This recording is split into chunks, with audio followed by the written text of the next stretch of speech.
inputs lang. So yung i-discuss ko ngayon is kinuha ko ng ilang taon and i-squeeze in natin sa isang oras or less than an hour. So mahirap talaga to. So ano lang, caution lang, warning, highly technical kasi yung mga terms.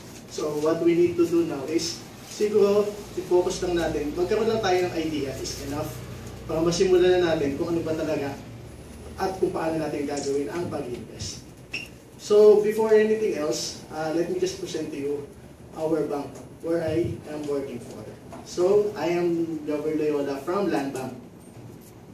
So here's a brief overview of our company.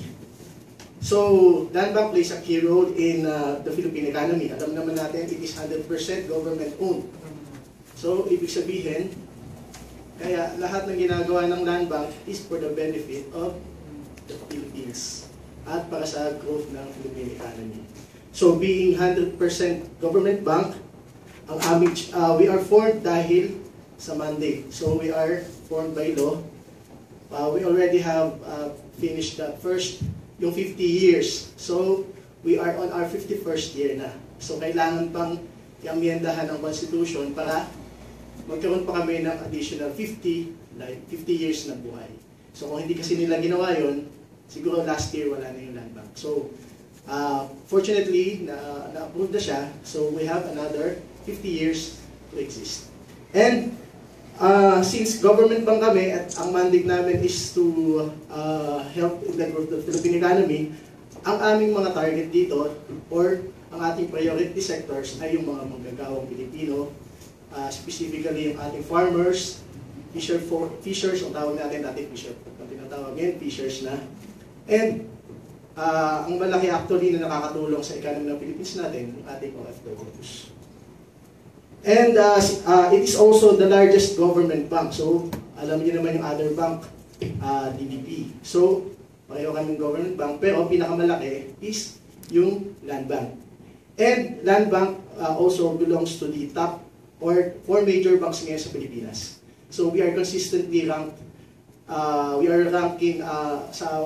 we belong to the first major banks, 4 major banks sa Pilipinas. So, alam naman natin yung mga private banks. So, we are the only government banks, those top 4 na yun.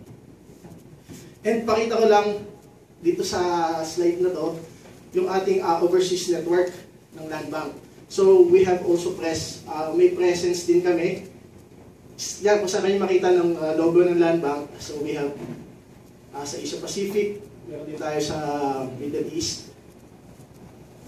Basically, kung mapapansin nyo, yun yung mga bansa na kung saan madaming Pilipino. Kung saan madaming OFWs.